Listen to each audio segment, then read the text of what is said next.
Hey team, so I've been asked by a couple of requests in regards to like a running warm-up. So what should a runner do, or even like any kind of triathlete going for a swim, ride, run, first thing in the morning, something to quickly mobilize. I know a lot of people probably just get out of bed and just put their shoes on and go for a run. Ideally we do still want to warm up, alright? I know you don't want to spend a lot of time doing this, so we will try and make it something that's relatively quick to do. And in saying that, most warm-ups or mobility-based warm-ups should be more dynamic anyway. They shouldn't be a static stretch as such. So what we want to look at with the running is mainly hips and ankles, alright? So that's going to dictate really what's going on through the knee, also what's going on lower back, midline, if we're able to use that or not when you're running. Now, the first thing we'll have a look at is your ankles.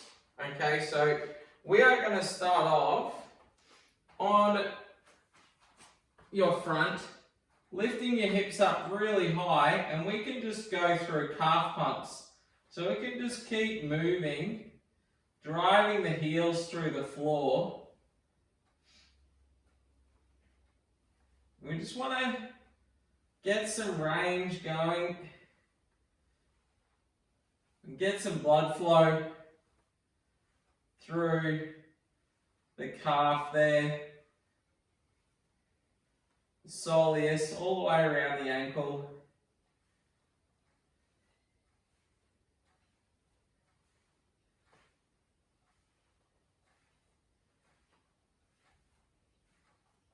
Now the other thing I like to do there as well is actually go to the front. And I know this one's a little bit more static, but through the front of the shin, the tibialis, that can get really jammed up as well. So if you squeeze your heels together and just sit back into that, we can rock a little bit into that. Again, this is just for the ankles to start off with.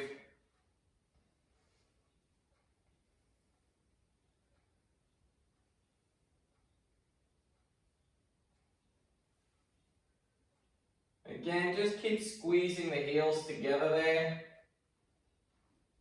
Okay, now from there, we're going to have a look at hips and hip flexors. So first thing we can do is take a long lunge out and squeeze your bum on this leg that's back. And we can just rock back and forward. So we can even do that arms up overhead, reach for the sky. But we are going to rock back and forward there. So you should feel that through the hip flexor on the front.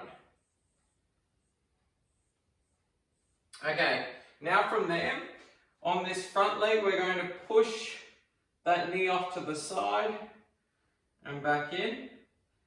Push the knee off, so you should feel that through the hip there. Try and keep that knee around 90-degree angle and pushing away and allow it to come back in. Pushing away, allow it to come back in.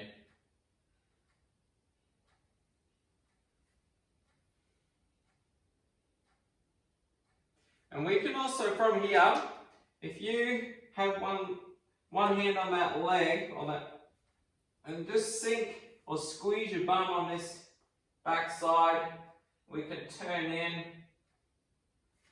and then turn away, turning in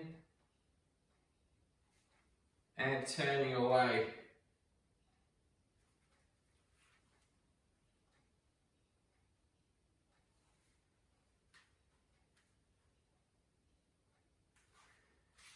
Our last one we'll do on that side is hips up nice and high, and we're trying to straighten this front leg out as much as you can.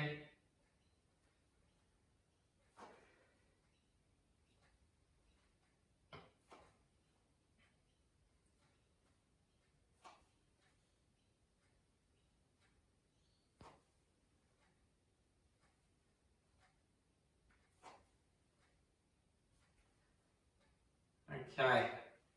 Now from there we're going to bring that leg back that was out in front, and we're going to push the feet off to the side. So we're still putting most of the weight on this leg that was out in front. We're trying to drive the femur to the back of the pelvis.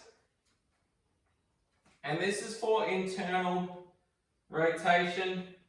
So if you're stiff, hang out here for a bit. You can move around. You can come forward, backwards. Just open that hip up a bit. And again, we're just going to keep moving through this whole piece. There's nothing that's static as such, because we're trying to keep the elasticity and the contractile potential in your muscle. Now let's switch it there. So we'll go Samson, rocking back and forward again. So you can reach up.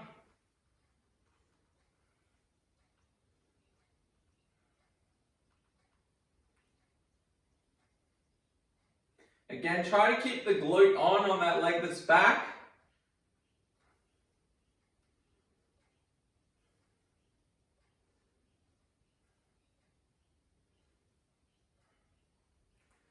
Alright, then from there, we're going to push that knee off to the side and back in, cranking it out.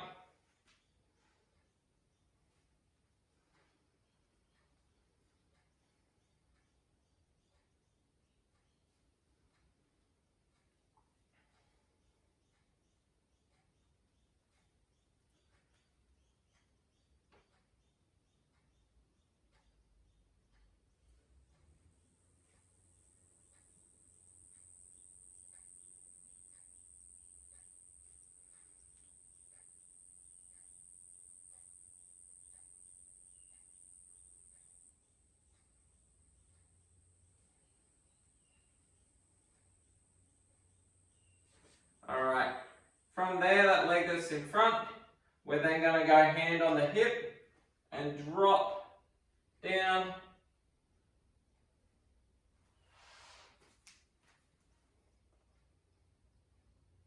And we can move through that. Keep squeezing your glute on that leg that's back.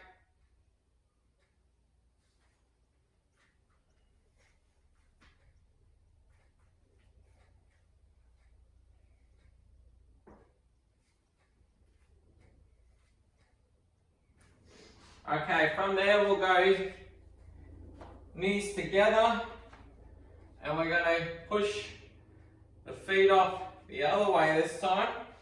So we're still working on that leg that was out in front. Again, putting the weight through this leg. Think like you're driving this femur right through the back of the pelvis.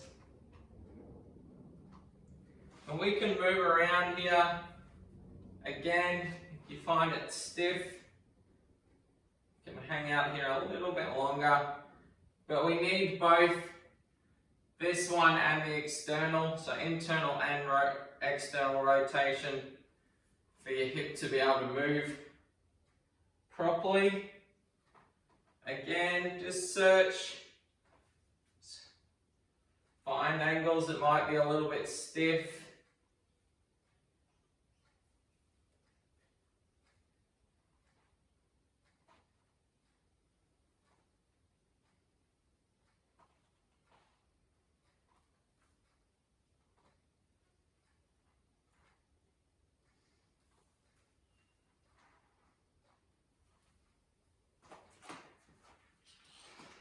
Now, once you've done that, we've got that out of the way.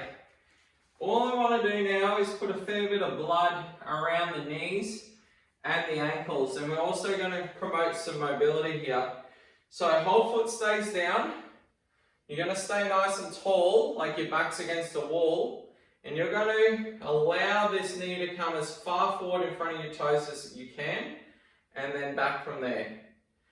So again, like I said, this is just to get some blood flow around those areas and warm up the knees, warm up the ankle. Now with this one, You still want that knee tracking in line with the toes. You don't want the knee coming in. So we're looking, when you're doing this one, about 30 reps. It doesn't have to be super slow. You're just allowing the knee to come forward as far as you can. With the heel down, the heel has to stay down on that back leg, on the foot that's on the floor. So you'll probably find you might even feel a little bit through your soleus, that lower part of your calf. And we'll keep going through range there.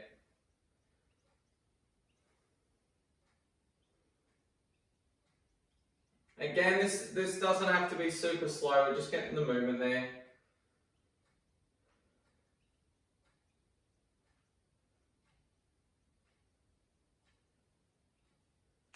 Alright, good. Let's switch it there. So again, we're looking at about 30 reps on this other leg.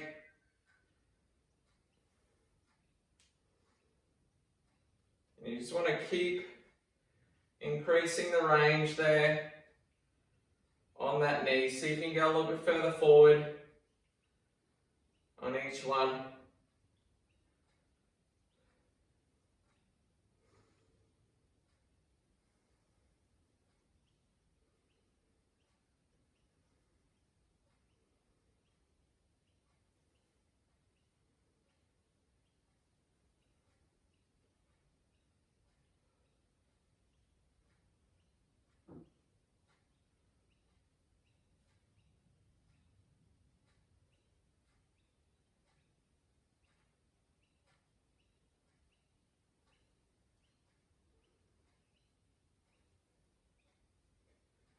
Again, think like your back's against the wall, chest is up.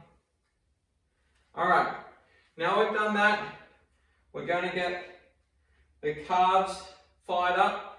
Essentially running, you're spending a lot of time on the balls of your feet. Realistically, when you're running, your heels shouldn't touch the ground. Alright, they realistically, if you're running properly, your heels shouldn't make contact with the ground. So I want you to focus on that when we're skipping. So if you do have a skipping rope, use a skipping rope, or if you're just happy to hop on the spot, do that. So we're going to go toes pointed straight together, or toes pointed forward, sorry, feet together, squeeze your bum. So squeezing your bum is going to set your pelvis, nice tight tummy, and we can just stay relaxed here and just hop. So with this one, we'll look at about 100 skips on the spot. So again, if you've got a skipping rope, just use that. Just bouncing, toes are pointed straight ahead, soft knees.